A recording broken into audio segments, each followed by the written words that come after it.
मुंबईमध्ये भाजपनं लाडकी बहीण योजनेसंदर्भातला कार्यक्रम आयोजित केलेला आहे। तिथे उपमुख्यमंत्री देवेंद्र फडणवीस बोलतायत। थेट जाऊया। ज्यांनी खऱ्या अर्थानं स्त्री शिक्षणाची मुहूर्तमेढ रोवली त्या क्रांतिज्योती सावित्रीबाई फुले यांच्या चरणी देखील नमन करतो।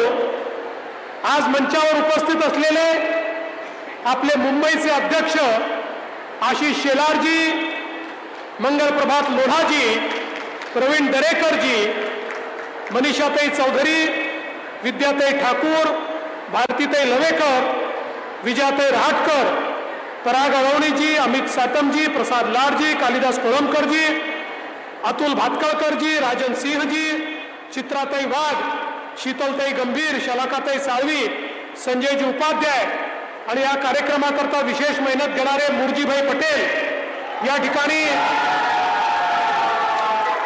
मंचावरील सर्व मान्यवर आणि उपस्थित अगदी थोड्या संख्येत उपस्थित असलेले माझे बंधू आणि संपूर्ण महाराष्ट्रातून लिंकच्या माध्यमातून या सभागृहाशी जुडलेल्या माझी बायको पण जुडली आहे ती सोडून माझ्या सगळ्या भगिनींनो, माझ्या सगळ्या लाडक्या बहिणींनो, मी तुमचे मनापासून आभार मानतो। जे प्रेम रक्षाबंधनाच्या निमित्ताने तुम्ही दिलाय या प्रेमाचा मला कधी उतराई व्हायचंच नाहीये। जन्मभर याच प्रेमात मला ठेवा एवढीच विनंती तुम्हाला मी करतो। आज खरं म्हणजे जेवढ्या आमच्या बहिणी आतमध्ये आहेत, मी आलो तेव्हा तेवढ्याच बहिणी बाहेर उभ्या होत्या। मुरजीभाई थोडा अंदाज चुकला, जागा कमी पडली, त्या माझ्या बहिणी देखील म्हणत होत्या आम्हाला आत यायचं आहे, पण पोलिसांना मी विचारलं तर ते म्हणाले साहेब बाहेरची संख्या इतकी मोठी आहे, त्यांना जर आतमध्ये घेतलं तर स्टॅम्पिड सारखी या ठिकाणी अवस्था होईल। त्यामुळे त्या बहिणींना सांगतो तुम्हाला या हॉलमध्ये जागा मिळाली नाही तरी आमच्या हृदयात तुमची जागा आहे, एवढं लक्षात ठेवा। त्यातल्या काही बहिणी निराश होऊन परत गेल्या, त्यांच्याकरता वेगळा कार्यक्रम निश्चितपणे घेऊ। पण मला अतिशय आनंद आहे, संपूर्ण महाराष्ट्रातल्या सगळ्या जिल्ह्यातनं हजारो भगिनी आपल्या सोबत आज जुडल्या आणि त्यांनी त्यांच्या प्रेमाचा वर्षाव केला। खरं म्हणजे एक गोष्ट सांगतो, मला कोणी देवेंद्रजी म्हणतं, मला कोणी देवेंद्र म्हणतं, मला कोणी देवेन म्हणतं, कोणी देवेन भाऊ म्हणतं, पण मला सर्वात जास्त काही आवडत असेल तर माझ्या बहिणी जेव्हा मला देवा भाऊ म्हणतात तेव्हा मला ते सर्वात जास्त आवडतं।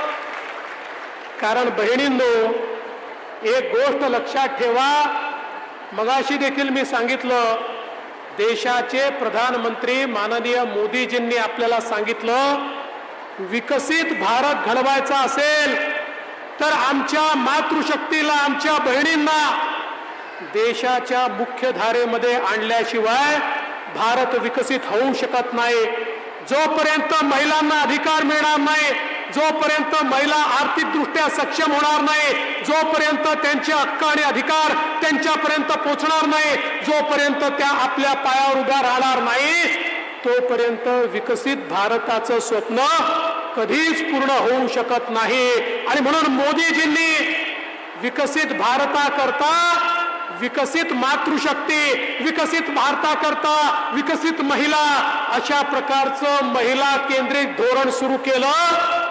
आमच्या आशिष शेलारांनी मगाशी काय काय योजना झाल्या आहेत त्या सगळ्या योजना आपल्याला सांगितल्या। हळूहळू महिलांच्या जीवनामध्ये परिवर्तन होत आहे आणि सगळ्यात महत्वाचा निर्णय तर आगे आगे देखो होता है क्या वाला निर्णय आहे, ज्याच्यामध्ये मोदीजींनी सांगितलंय आता पुढच्या काळात 2027 नंतर जेवढ्या निवडणुका होणार आहेत विधानसभेमध्ये आणि लोकसभेमध्ये आता महिला प्रतिनिधी त्या ठिकाणी निवडून जाणार आहेत। महाराष्ट्राच्या विधानसभेमध्ये 100 महिला आपल्याला पाहायला मिळतील आणि त्याच्यापेक्षा दुप्पट महिला देशाच्या लोकसभेमध्ये आपल्याला पाहायला मिळतील. मोदीजींनी तर देश चालवायची जबाबदारीच आता महिलांना दिलेली आहे. आणि या ज्या योजना आपण तयार केल्या, बघा योजनांचा परिणाम काय असतो.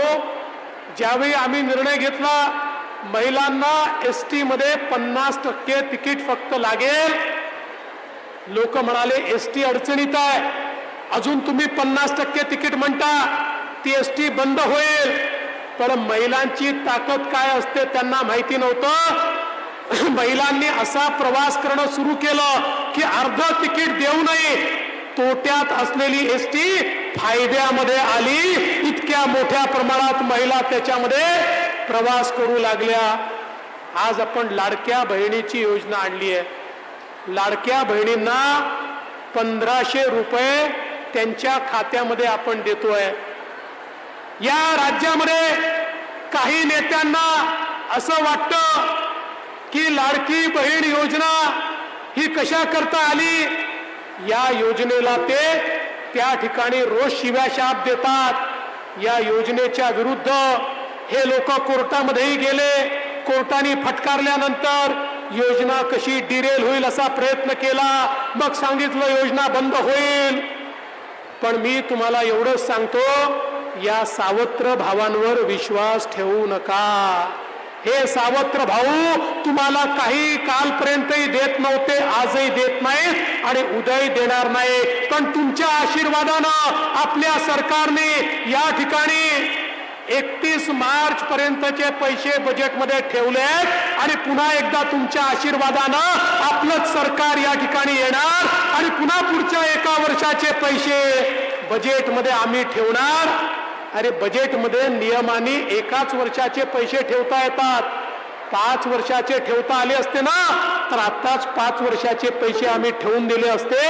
पण लाडक्या बहिणींनो चिंता करू नका. त्या ठिकाणी आपल्याला जोपर्यंत आपलं महायुतीचं सरकार आहे तोपर्यंत ही योजना कोणीही बंद करू शकणार नाही. आता हे लोक आम्हाला विचारतात 1500 रुपयात काय होणार. सोन्याचा चमचा तोंडामध्ये घेऊन जे पैदा झाले त्यांना 1500 रुपयाची किंमत समजू शकत नाही. हॉटेलमध्ये गेल्यानंतर 2-2 हजार रुपयाची टीप देणाऱ्यांना 1500 रुपयाची किंमत समजू शकत नाही. पण माझी ती गृहिणी जी आपल्या घरामध्ये महिन्याच्या शेवटी हिशोबाचा मेळ मिळवते आणि मग तिच्या लक्षात येतं या महिन्याचा खर्च पूर्ण पडत नाही, त्या माझ्या भगिनीला विचारा 1500 रुपयामध्ये काय त्याचा परिणाम होतो. त्या माझ्या भगिनीला विचारा त्या 1500 रुपयामध्ये मुलाच्या शिक्षणामध्ये मदत करू शकते, मुली करता 2 गोष्टी त्या ठिकाणी घेऊ शकते. अरे तुम्ही तर कालपर्यंत काहीच दिलं नाही आणि आता आम्ही देतो तर त्याला नावं ठेवायला हे लोक निघाले. याला उत्तर आमच्या लाडक्या बहिणीच देतील. पण आपल्याला माहिती आहे महाविकास आघाडीतले जे पक्ष आहेत यांच्याकडे ब्रीदवाक्य काय आहे. यांच्याकडे ब्रीदवाक्य लाडकी बहीण नाही आहे. यांच्याकडे ब्रीदवाक्य लाडका मुलगा आणि लाडकी मुलगी. म्हणजे मुख्यमंत्री झाला तर माझा मुलगा, प्रधानमंत्री झाला तर माझा मुलगा, मुख्यमंत्री झाली तर माझी मुलगी. यांच्याकडे 2च योजना चालतात, लाडका मुलगा आणि लाडकी मुलगी.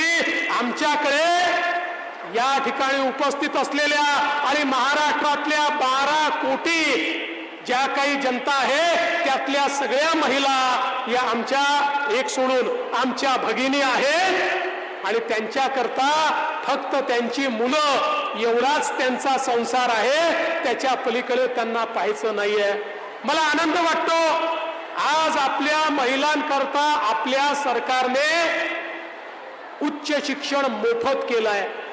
507 कोर्सेस आता मुलींना इंजिनियर व्हायचं असेल, डॉक्टर व्हायचं असेल, BBA व्हायचं असेल, MBA व्हायचं असेल, BTech करायचं असेल, सगळ्या कोर्सेसमध्ये मुलींची 100% फी राज्य सरकार त्या ठिकाणी भरणार आहे.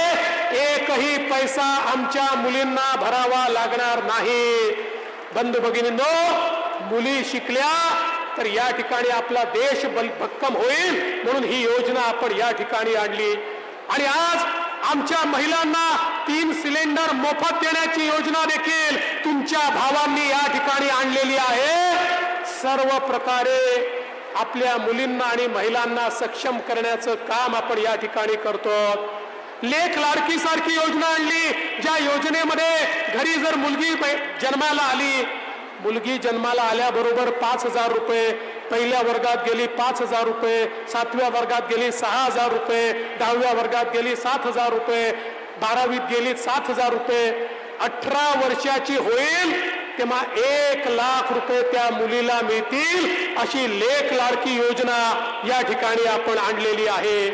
खरं म्हणजे आज या निमित्ताने मला सांगितलं पाहिजे, केवळ आपल्या मुलींकरता नाही, लाडक्या भावांकरता देखील आपल्या एकनाथराव शिंदेजींच्या नेतृत्वातल्या महायुती सरकारनं लाडक्या भावांकरता देखील योजना आणलेली आहे, ज्यामध्ये आता आमच्या भावांना किंवा बहिणींना देखील कोणीही अप्रेंटिसवर ठेवलं तर 10,000 रुपयापर्यंतचा त्याचा पगार राज्य सरकार त्या ठिकाणी देणार आहे. आणि त्यामुळे 1 वर्षानंतर त्यांना परमनंट नोकरी मिळेल किंवा त्या एक्सपिरियन्सच्या भरोशावर दुसरीकडे नोकरी करता येईल. मला एवढंच सांगायचं आहे, राज्यामधलं महायुतीचं सरकार, मुख्यमंत्री एकनाथराव शिंदे असतील, मी असेल, अजितदादा असतील, आमचं मंत्रिमंडळ असेल, सगळे आमदार असतील, अहोरात्र तुमच्या करता मेहनत करतो आहोत.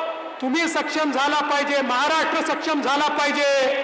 आम्ही बोलबच्चन देणारे लोक नाही आहोत. या महाराष्ट्रात काही लोक केवळ बोलबच्चन देतात, यांची भाषणं पहा, यांची भाषणं मोठी मोठी असतात, भाषणातले शब्द मोठे मोठे असतात, पण जेव्हा देण्याची वेळ येते तेव्हा देत नाही.